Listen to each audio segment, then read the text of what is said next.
SharePoint can work with emails to send alerts, notifications, and invites to the end user.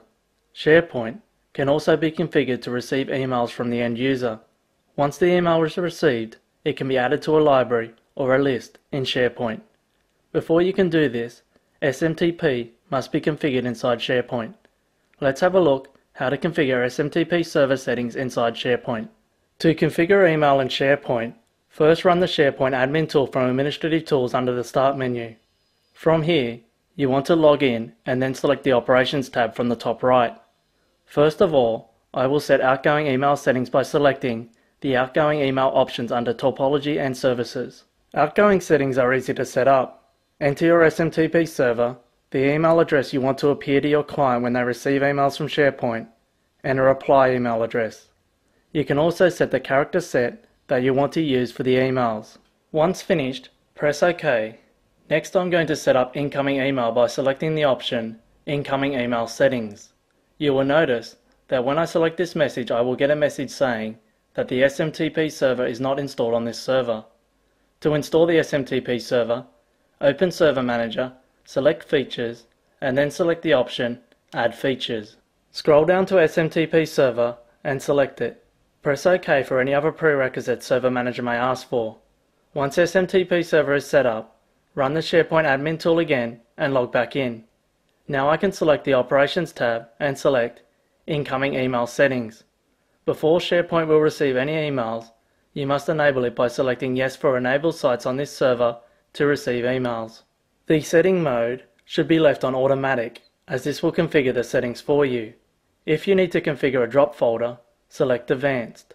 As you can see, when I select Advanced and scroll down to the bottom, I have the option to configure an email drop folder for SharePoint. Sometimes you may need to enable this if you have programs that save their output to files rather than sending them via SMTP. This is not uncommon in data processing and conversion software. In this example, I will scroll back up and select Automatic. Next, I can configure the Directory Management Service to allow SharePoint to interface with Active Directory. In this example, I will select Yes. However, if you have a server farm, you may have the config on another server. If this is the case, select Use Remote. SharePoint has the ability to create distribution groups in Active Directory. From here, you can enter in the OU and domain that you'd like these groups to be created in. Next, you can enter in the SMTP server that will be used for outgoing mail. Notice the local server has already been added, but you can change this if you wish. The next option, which is on by default, will only allow emails from users that have been authenticated. This helps prevent spammers sending emails straight into your SharePoint system. If you decide to allow the creation of distribution groups from inside SharePoint, you need to make sure that the option Allow creation of distribution groups from SharePoint is enabled. Once enabled, you have 4 additional options to control the approving of these groups. The first option, if ticked, will require a new distribution group to be approved before it is created. The next 2 options are unticked by default. If ticked, they will ask for approval when a change is made to the distribution group's email address or the distribution group's title and description. Lastly, you can tick the option Approve a distribution group deletion. Remember, when you tick any of these options, you must approve the action when it occurs. If you wish, you can change the display address for your email server to a more friendly name. This will be displayed to the end user on the web pages and incoming emails. Lastly, you can specify the SMTP servers that are safe for this email server to communicate with. This stops your SMTP server being used to send spam from rogue SMTP servers. When you are finished, press OK to save the settings. Once you configure incoming and outgoing email settings, you need to configure how they will work in SharePoint. In SharePoint, you can configure it to add information it receives to a library or list. The email address is created in Active Directory as a contact. Once created, the end user sends an email to this address and the email is put into SharePoint. Let's have a look how to create a library and assign an email address to it. First of all, I need to create a new library to receive emails with. To do this, go to the site actions and select Create. There are 4 different libraries you can create. For this exercise, I will create a document library. Once I have entered in the description, scroll down to the incoming email section.